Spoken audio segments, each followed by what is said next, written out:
Hi friends, আজ আমি তোমাদের আমি এবং আমার আরও দুই ভাই বোনের কাহিনী শোনাবো। আমাদের মা 8 ভাই বোনের জন্ম দিয়েছিল।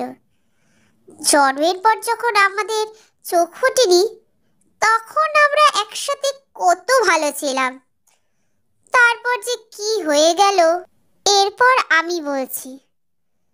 পরপর আমার 5টা ভাই বোন কিভাবে জানি মরে গেল। আমি কিছুই করতে পারলাম না। এখন আমরা 3জন আছি। মারও শরীরটা ভালো নেই, তাও আমাদের নিয়ম করে খাওয়াতে ভোলে না মা। এ কি, আমাদের কথা শুনে তোমরা আবার কাঁদছো নাকি?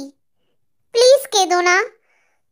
আমরা যে তোমাদের কান্না সহ্য করতে পারি না। আজ বরং এইটুকুনি থাক।